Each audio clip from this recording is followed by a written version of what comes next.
nipa tutu a ehye wo hasisi ano de wa bebre wo no bi si ye na me so ya abortion bi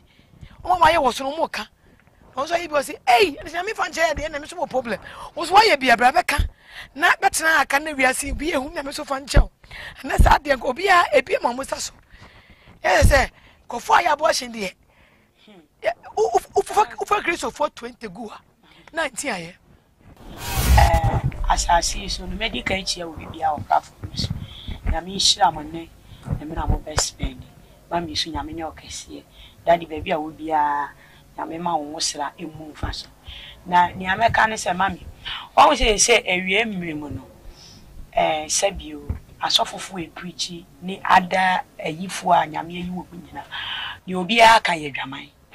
edwaman obi ad na adwen si edwaman so na ye bigger bone wasasi we so o be man wo da abo edwaman eno na ma wo nko e na other aspect ni the age because you say you go no obi ayigu to obi ni so okonyim sesi anoko yigu is normal thing but edwaman na ye the most deep thing pa chese why bone e ti obi yin sengu a ade tramako yin sengu metra se meka yin se de so obi ayi but the Bible so aka say no men can wo wa no wo bonim na boni ya ne papa na papa mom ya ne boni papa ya kan sabi obi oni minya sabe gina aka nkwasi asem se na ya nkrofo frɛ me ka kyerɛ me se won se ebi ni o ko se ko wi asa fa na nyina TV so radio so nkoka mi jana me sha ase ka me pasa na nkrofo frɛ me edi matem ya asem a wo kan ya nsa kyerɛ wo bi won na nsa kyerɛ wo but onyame nim ni obeto ne di asa kyerɛ no se what you say cause Abraham ya sansam fo no man fɛre awrade na me hwe kokoko ya na me kodi sa nkwasi asem no say me madam fudie a me kan madam fo no no esum nyame a osuro nyame a one ne baba akopɛ ɛsɛ ne ba bi bɔ ne monchwa na me mpra be sam se me mpɛ me de me mpra be kom fie nti o ma me excuse na me fa ne mra me ono ne ho ne wa ma me excuse ne ma kwatena abonten na me boy ni wura de me boy ni nim se ɛda ne ye me dia nti awa o si o sit on my leg na me so me sit down me sit down kafre ni ye die ti ye die ne spam aba saa time so no makodo obi nchan ansa no no ba ba be hia me nwale po hokoro me masi potro gu ni bucket na me hwie gu barrier onum because no oni sika oni score the top here water eti okobu pipe enu adi no ono e na me hwie gu na ade ente se ade se gan wa hwe form ahwe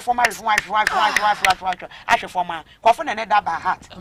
sa ade a wo de gu shomu no sa ade a me so ye ayenu me eye bone amone ne na me jira o kasa wo be frem wo phone so sa ade nti na me jira public kasa sa na makasa kakra nya nyame betu ya wo ka wonyame be ha woni me yeti amekasa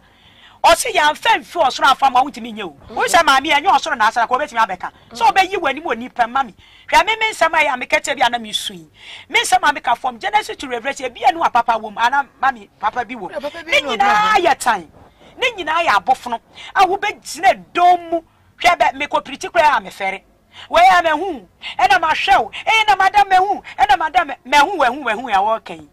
ya na me Philippi because asem na mi betena aka enya asem ya asem like me fan say ya de efe ya asem a horrible thing to obi kasi we hu a like uye nipa na de you will feel it because time na o yes a bone no esa ne say ni ya po Kristo na Kristo nti yemu to o ya bone na wo hu but moment a wo be free mu ababa nti Bible say Paul no office we sikani pa o ye de fo but abra wo ba Kristo ma Kristo bubu na nyame won konkora ba betena animu ohun se de japade o nyina Bible so kan say nantwi bin ohun na japade wo luxurious thing a wo de dwi wo ho yesei obi di bone cross me di brenti mo hide me face na me nkasa wo kwa hide wo face e kire erade ye hide wo face because wo di bre but Paul ni nimu die a wo ne ade nyina wo hwesua fo so na Paul no wa ben pa obu ne japade nyina say nantwi bin ya di jan se what ya so no say so obo Kristo hu dawdo but to range over with them ne din ketua bia waji wasase so a wo kura fridge mu edin ni wati nko wonya wi ya be fro say efunu ye papa ya nana jeja wawi da ye be ka say efunu ye kwasie ne ba ye nyina be gina kwata so ya wo se ye nsa eso what ya so no obi apeso hage no obi apeso ne nya communication no hu say woni na twa picture wahia papa da we hu ni say da eso da ye ba kwasie nyina be gina kwata so akoro ye nsa afiri wo ye ni twaka se what ya say eso we ya wutimu no wo ya boni house ya hide me kasa ba me yi manim wonya raje say ba repent wonya wa dwen na me ameti ameka no o jeje ni pesuo ni panim chan wurate ya pretend ni woni panim o me ye holy me ye bofo enti se eh na dey say o mani panyina hu se me die benyame nanim de ni pesuo nyame o ma minima sofo a wo Ghana ha ti radio show kikam boy Yesu di esom aboso mo yie kunu eto mo ntie nye Bible say nye wona wo se me se awurade o me na be kosoro ahimo agye di wo ye gya na pede e bra Paul sa kira na dwen no ohu Yesu wo bra ne ho ase wo hu se niam wa ye nyina na de me hu ne se maame ya na enipa bi hu se wo ye kristoni ana enipa ni so no na wo ye kristoni no eno na nam so be me na kwa heaven ani nka wa nye kristoni na nka wo kwa bunsam je man kan fa so wo so pap e ba bedrum ne bi se wo mde wo mo kekam de apadwapade e de apahode so fo me ba bia yeti bedrum ne bi e ba benane o so asoro benane asase benane se ku ne soro bo sekete na sada no so nsoma betiti egu wo se entemola wo wie bedru wo sum no sane bi enhyirai wo so nsoma betutu afiri soro etiti egu fam ne awurade wo so be kasa na me ba sasa na be kasa sanda dance dia man kofu afrem wa brochire enkofu a akopejam kofu ma afa wurate asakra wo sansam no it is a wo no wa fresh Sandra sa me so me of mame and madam for no ana betina ase kan eka o kan die be nya me di na ba beduru no nipa bi sa ma ne me kasa sanse o mo sakra wo ye ne nkwaje ho adwuma se wani mu kwase wasase wesu ne se osoro ju ba bi chan wo ba bi kwa so for me man kwa ya bi ba me ya o e ban kwa ne se mi ba wese be dey e ba me ya papa wo ha wa me na mu ko we ba bi ameda na me bode ru man kwa heaven me ewrade se me meka na me nya nkwaje na me nya ba bi panko na wo so be ka ho asam dia eno dia me fa na wo nso a wo be prim akoma se me tina se ma babla po bi amepe heaven ne dia lalai Winye binko. Ebi kwampe. Sanda wawia ne nkwaje ho adwuma. Ba bia wo kodu ye na awurade ama na wo kodu wo wawu. Ebi kwa wo be fa ketuwa bi mu. Wo wu ye. So for me adom na awurade di adom na me nyinsa me yigu bebrebe. Obi yi ba akopɛ. Wawu. Ena me so bebrebe. E da so ti ase. Nyame aye wadom. Enti me so maiki mu a, ya me pese me gya to. Me tiam sa. Fi se awurade wa ya matoye. Aya matoye. Se me sugu no so se awurade kire me ne me nye. No me nya havi akọ. Wo kire se wakoso obi dai. Sister nko amene ni nkomo. Wo msa mene ni free kuro. Me nua ban chewa. Mene ni free agogo. Mene ni free kuro. Mene ni nkomo. Me men. To so de no first day na nya me yi kire no se ah. Na ali na de said wa wo bebre yi di. Eye de no wayi agu. Nto se de to so me no se. Dabi. Sister no awo dodo. Otimi nyingu. Na wo hwe no so anablabo no onyu bia ha tam wona ni so sa. Enso na me yenya atwom. Mi wura ni mapie. Siwa, me ye gu pa. Madam nai. I say me wan say yentene ne ye na de be because o se yen papa ye po yentuma gufi e wona ni so e by the grace e na be sustain yen na be hu ye mobo yetimi awuram ye se papa wuti abo antati akra so awai boni wo hwe wo bia di ka che wa hwebode ya wade bi wo kra hu kra ni kwansa wo hwe ani movie a ye hwe nyina kra ye be ko enti no na me ka che Awurade se Awurade me ni se ma ye bebre tiaw na me ni se wo se enta Bible imagine yeah ebra wo ye hu nek yeah wo ye yeah Awurade show na Awurade hwe me enti se Awurade bie mase mi se wura kwa wura e che ya tira siasa but on say sani alas na wo kan say hwe boni bia wudi no be very careful enye se fame nti ne ya ta maami a wosi yi ono fame ofa anye hu ompepo ye kwa ba bi na titirufu a ne sagu na chi sei normal onya ne ho kekechen nye fame nti no ti ha wu kokokora kan nya ha no te kanya nchira bia ne ha ena mi fame me rekwaje die mpo kurasi ni bam na mo mi din kura mi ba bia nam mi di fame kwa mi kura mi ni dokodi e fame disa ma mi kire ma dokodi e fame enye fame nti na enye hype nti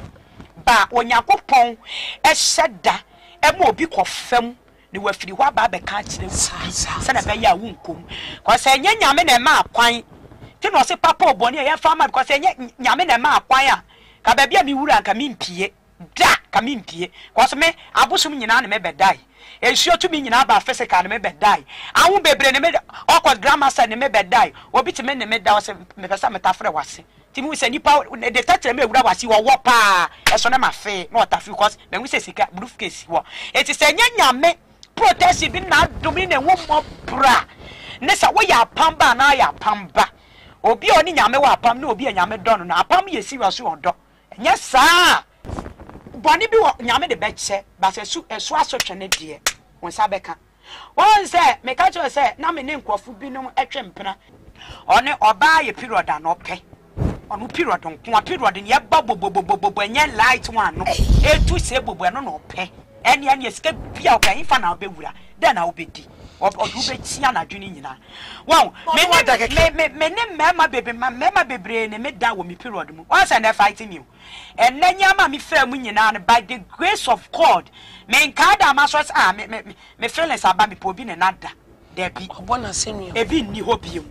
sa tenka be ma tenka wale e bo me timu dam awiase agapade me pempem sa nyama ni nyina firi hoko but ade me major problem ba enye continuous but wo ma na aba no sa spiritual one knowledge because obama obi an spirit edi na chi ebi ba wo ye ni papa ebi so na mo ya honhom amini mi say wei o ya honhom pa so no beda obi chante obi phrases no no aba beda no kọ obi ba anajusuo mu abefa mi atra na region vam minim nipa a woye me hu na wiada wansifo ama me hu ne yabia ne ne hyabre ye kwura hotel ne yadum light oni me da wi sesifo mbesen kọ ufie no ama musika so ya hwan so ya saman so ne mi ya se wa be park ne ye kọ 3 months bia na waba wow me ebi wa da ma ye mi period do ba pa ebuto na be so da so obi ne me da enam sa situation sa de na me ko mu no ni me hu se obi ne me ya dan obi ne me da eti awiase no wo be ye ade no nyame de be che obata susunsanso no e da o twen o se pe ya me bokache rade se me sre no me pa na chew onu pe anything na last me su no se me su ba heart nya bibi ne akere me so na me su but me su se na me sister ekan me hia se heaven me pese me hu ho nyame se ni fa so me tena bi no de boni ani te se me de jangwa bi sam se ade we ya wa tias fa se ban se na ye ni se me ntimi nyina ti papa me srew wo di achama fa cham freko asotwe bia wa akire e beba me maso e beba me ministry so beba me dat so me sra fa chame en kai biom sa wa sam se sa wo di abone chen ya ye inu ya woni aba won chen ya wo ye nyame no kwafo so de be chen na bone no be hwie gu kotokum na ba tetera no ato akire ba bia wo de hwie akire kwan enti me srew asotwe bia da me di minim se ebi wo ho da wani mu pa chen but me ntimi stand out ntu ba sa me ne kasa sa na mesu me ntimi stand out kire fa sa kotokum to kire won sa benkum so a wodi hu kura wodi fa to benkum ne so fa to right me srew fa ta me na won sa no matter how kwa me nim ya me na mo me hu se me de nche wo wiase wo sa me ta kasa asem no me hu se me de nche bibia betimi a happy to me ti me nam hwayi me prepare me ho pa ka che rade se anything ato mi apofirima me sra no moncho menchire oncho menchire oma mi baby nyina me sra no me pani chow me nim se anything can happen. I know in my spirit to say me de nche because my friend bebre obi ane the time nyame dia ma na wasase my friend because me nim say kakra bi na aka but kakra aka no me dia bo afori ama me ka chen say Sama wari po na be ma ni betu si ntidua wonsi ho kwan ono nyame ohu beyond ya nipa hu asase so ono ni mi future ni adam ni me 10 years me 20 years me 50 years so me 50 years me baba ye hindrance ama kakra no paso ade me ye ontimi fa menya wontwa so na emu me sra no ni sani faso de any time abe won say me 30 years na ye no na me ne ka ni sani faso de me pa ni chaw o ma ba bi ntina kwa se wiase ame bay from me mo frase abesi no ye bi niwa school man ko bi mother love menya family love menya bibia mami won chaye nyame de me ba won na hye wo mami nya odobi me hu say in my spirit no joy bia boy wura me what me ko wiase ne menya ni je bia no obi ne me ada no wa mami sika obi ba mami bibia no ne me ada no menya bibi me ba won chen me we say efe na me feel the mother love the family love the love no efe na me show because enyama bi wo kwa bi me ka Sandra we ye ni say mami nyame onye okese na me o shira wate ya me yo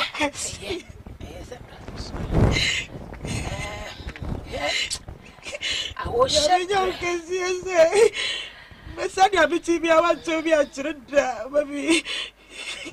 Yabi shira what ya boss yabi shira what odo boy ya chira me from the way me appreciate it me say be di powerful so me want to say rade say e be kakra kai o ba bi jo say tie ma obu abe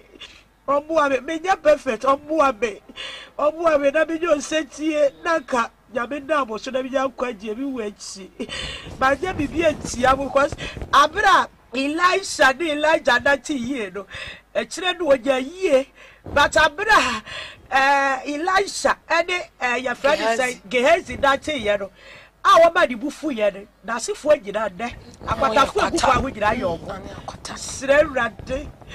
sire rade se me ku ade e ka bu be gina be unique ya me sa krofo yare bebre baba ko pe de ka ye ka me krapo de ka ya me ba me nya ba ko pe bi wo bubu cause any pe betray we can ti bu je di pe bu e krashe bio de so ka be sire rade odo pe do di bo pa ba be bo kire no se ka me ku abi je unique ba bi ya me ya wo kase Sandra nyame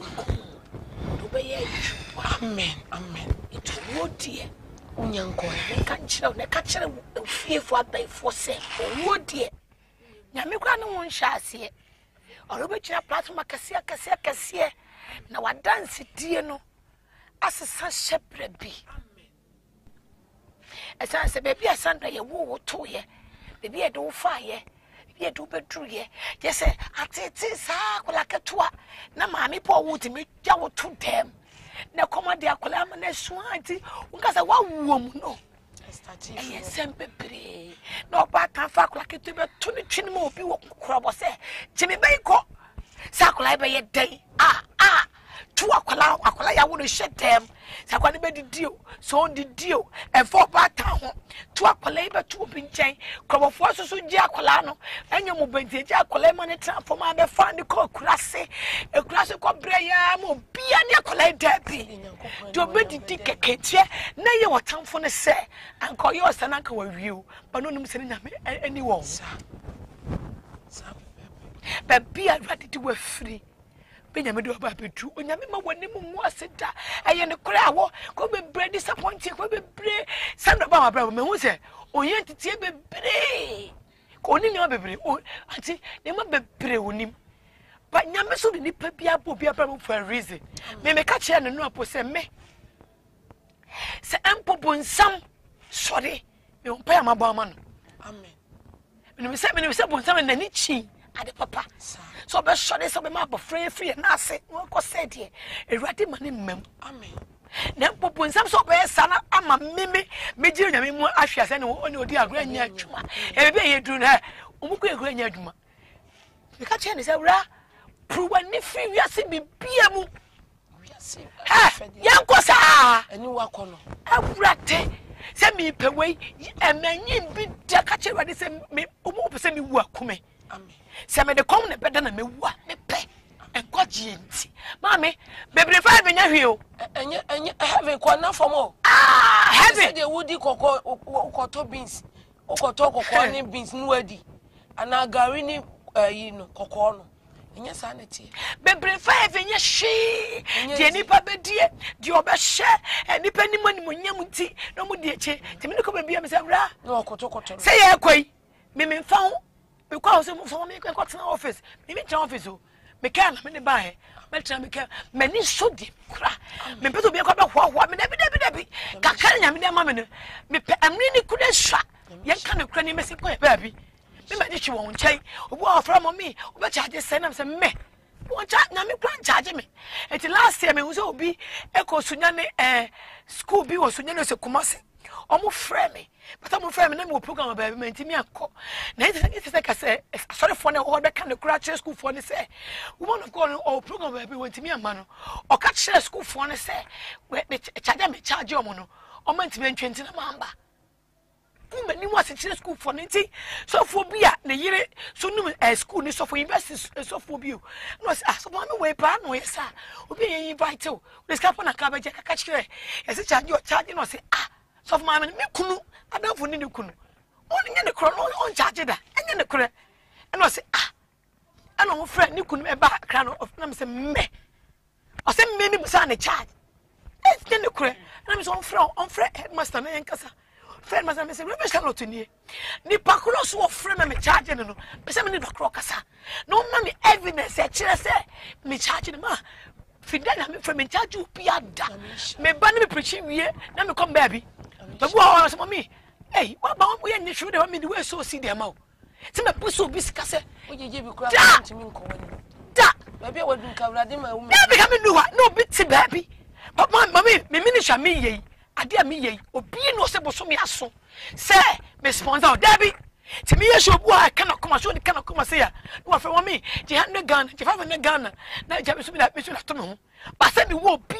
obi ni wo po no program me program on TV so me program on obi a babia mia na me ma ade atom na me ti me kan ko bia koma be po ane hallelujah ba me ni na oni pa bia so apra po mu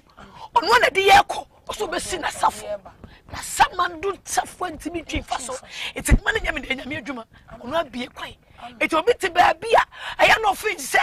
ye nya ye ho ati be bia ye firi nyame de abedu ha no de ahonya no kra de kwan ya gidi ai o de ye de o ma ye bia e wono ano wo me bia me nkwa ne kura me kwa ne ho hia me che bia eti Sandra me de yem se wiase nipa bia ni bre niema e me pe wabi se me ka tell me se me bedi me shon by 70 minutes na ntin ko bia me chi wo wiase se me ni bre me nya bi nne ante me bala wo de kwa na da na me ti hia me fa ma betra ma kan wi me betra yi me fo bia ho se me ti wa de me ti ne me na ho na abo ti me ba nyu no ya ne me yem so bolo e na me di ma twetwe ho ma no me du ko afam e na ma betra hai esa se nye de ma sha na hia me o na sama e be firi ni ma ba na be ma nkwaje aba no na hia me be ni pa bi de ye pa ni so ade hwe e ka ma twema ni pons e betra e se makoma mu de me ndwi ho pons me twema ni pons de bia be se ye luko guru ni pa ni mama wonu se de Bible kan pons no ene ya polish no cafe se friend pons ene ne ya ni makeup yeah Bible friend dubre ni ani mountain time dubre ni ani mountain time ene na ne ma ba wa ya koso mi shira wate se na nyame atom amen aka wanka ko wom na sanka dan do kwako ebufuo eyepa abrabo pone enso ne wonya ba bia gina kanya me hu kwaje nsem amen ene Sandra obi ana nko na mu nuso awo ba dwom anya yizi se do preach na hwe onyame ye nyame na de bia me kan wurade mu se me won kwan die Sandra o ekomo ne da amen se Yesu ti wa me ti wo yi die amen Yesu ti wo yi na Yesu nkum me na Yesu ma komo ne me die sana ne mma ekomo ntimi ni omo kwan bia so amen de kan ye hu no o kan ye nyina ye hu bia me mre ko to ma sam na man last word na mo mi so man last word na eja mama me wodi kan o last word de kira manfo de emfuto se bia kwaje se mo be so ka last kakra bi na Sandra so kan die Erade ase enen so ye de Erade aye Erade waye bi ede ama me se me nuanom asofo me papa mo asofo nuanom adwumayefo ese adwuma na ye ye no se Erade afrewa fa ho si ho ese afore ati ase efi se ye kwa ye bai so for mama anche na ye hu se January aba anche December ba ena no so tia na etie enipa ntena won ka se me ye na mayo me hwe me ye na mayo fi se ebre bi be ba sabre ya na me to nwum mitimi bu nkotodwe epaja me nsa koso ebedru ba bi no mentimi kura mfa sapo ento me ho ana mentimi kura enso atale mu nhye sabre no na manfa Kristo manfa nyame yia na me suma Awurade biala ma break kwa ne se sabre ni nyina mu ebre bi beba na manya heavy akwa ebe ya me ya me say nua no mo fa wiase abɔ wo mo bo enipa bi eba asase so eba edi ka eba asase so obi na beje Ghana si ho na eye gokos abreso me na na de gokos boabe amachi de wofa amachi de no wofa asene me gokos boabe na bleso ansa na ye na Kwame Nkrumah osagefo wo ba e no beje Ghana si ho waja hokɔ nti de wofa wiase abɔ no bo o ma na nimra no so anche ene limamu ekufu mu wo mo so ja hokɔ anche president Atamis waja hokɔ nti se ne wofa wiase abɔ wo bo na se wo di wiase ebobo brabo bi a wo pɛ eni wo beye ne ye bia na wamfa Nyankopɔn yi a ene me kanfo Yesu Kristo din e ma sa nipa no enti mesere se ye wo ba bi kɔ ye ya wo ne amanfrafo asase we ya kwantu se mpanifo we nyina ba so na se wo mo kɔde a ye nka hu se ye nso ye nkyiri mai ye timamuhufo yi wo mo abaji din poja wode a yesu ye bekɔ na sa able ye wo mo wuo no mo wura tem wo mu wo twase nipa wu prekope owu achi atemu wo se wonya wu odum ni ho ogie ni ho se adwen sa kire ni at owu achi eda be kan se gugu se no na wo kohie waje nkwa wo wura temu ti ye maye ni na ne se de ye pray ye ho nipa bi eni asase so a wode ne nsam yenu adidida ye pe wi ase ne yema ene ye nyame ato ye woni pa bebre nso won fa Nyankopɔn ye nani so hwe eda me kan fo Yesu di ma ne se o ma nani mra no so na on sachira na bi o mi ani batu Yesu ase ene won sempa wa beka amen ene wa futu nyame nkuso hya woden amen ebra wo na madwuma yi mu no Sandra amen obi se no mo ye fe papa me na benefit na hwe wi ene o kala na ye fe was de bia me show but me show some show body ben nipa ne kan man ma sa be show I so kala ye fine with much come kasa last but me ma me na ka bebre kitwe bi na me di twa to pro bibi wa Proverbs chapter 5 verse 21 me de pa na me srew mo ma ye mfa Yesu se na me ma me kan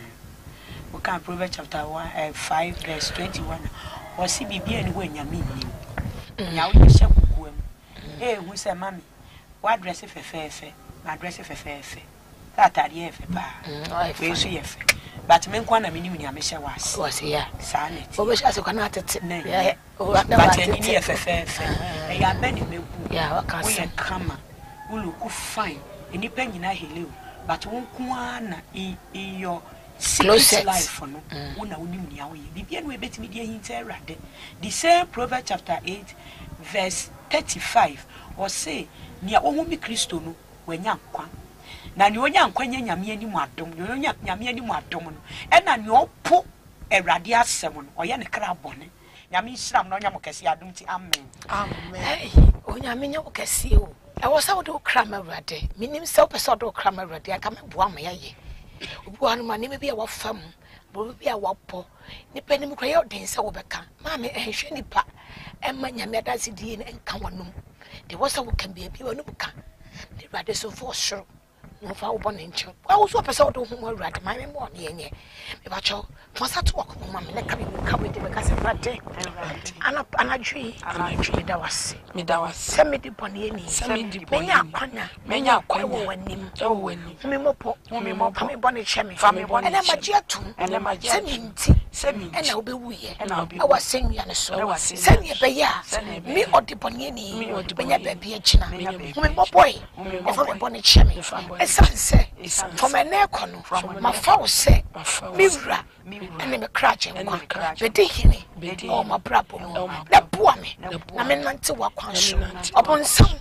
from eneko me no ni tweka bi sase de Yesu dia de wo Yesu dimo da wase se wa cheme na wa te wo me ho so wo Yesu dimo amen wo ka bia no mienu but ye boni ache wa ye na me saka o say 19th of this month 19th of this December the ministers wise program no Saturday anopa 10 me yapon 2 hours me yapon it wo ye sofo maame we are soft bar, soft mammy, otu wa sorry, we nyame upe nyame mu adom, we are about person nyame kompuni mpua, but your program ya dear, and only for women. pastors, or let me say pastors' wives, ministers in the house, or be an rate, but so can you some evangelist or be Pierra, or person paying a medie. This encounter, Pachaman and Pam, 19th of this month, Saturday, and upon 10, the upon 12, the power show, Brebi, and you free, bra. Never tea na me asem na nyame ho konko atom no e me shouting na yawa wo come man yaw come as a pastor's wife and as a minister and na obi a wo nyame adwuma wo fa yaw mo no bra na yakopon ho konko no me show man me shouting that to adwuma ne so we are going to have encounter with God 19th of this month. It's going to be Saturday. It's 10 a.m. to 12 p.m. You need to be part of it. Na me busa we so won che wa wo ye utie me wo hwe me a wo pese wo program no the 19th the minister's rights program person will sponsor the program no and a person would give you donation to poor program need to be a program no na akra timbenya enkwache na nipa will be filled misraw fanambe yi Nabua 0552369 0552369 Your team in say the next level. You need to move to the next level. The next level in the spiritual realm. No? You need to move there. The Spirit of God is going to be too powerful. The OD I didn't even hire me. Lady Reverend Mrs. Shadow to draw bra. You may bomb pie. In your mission and right show.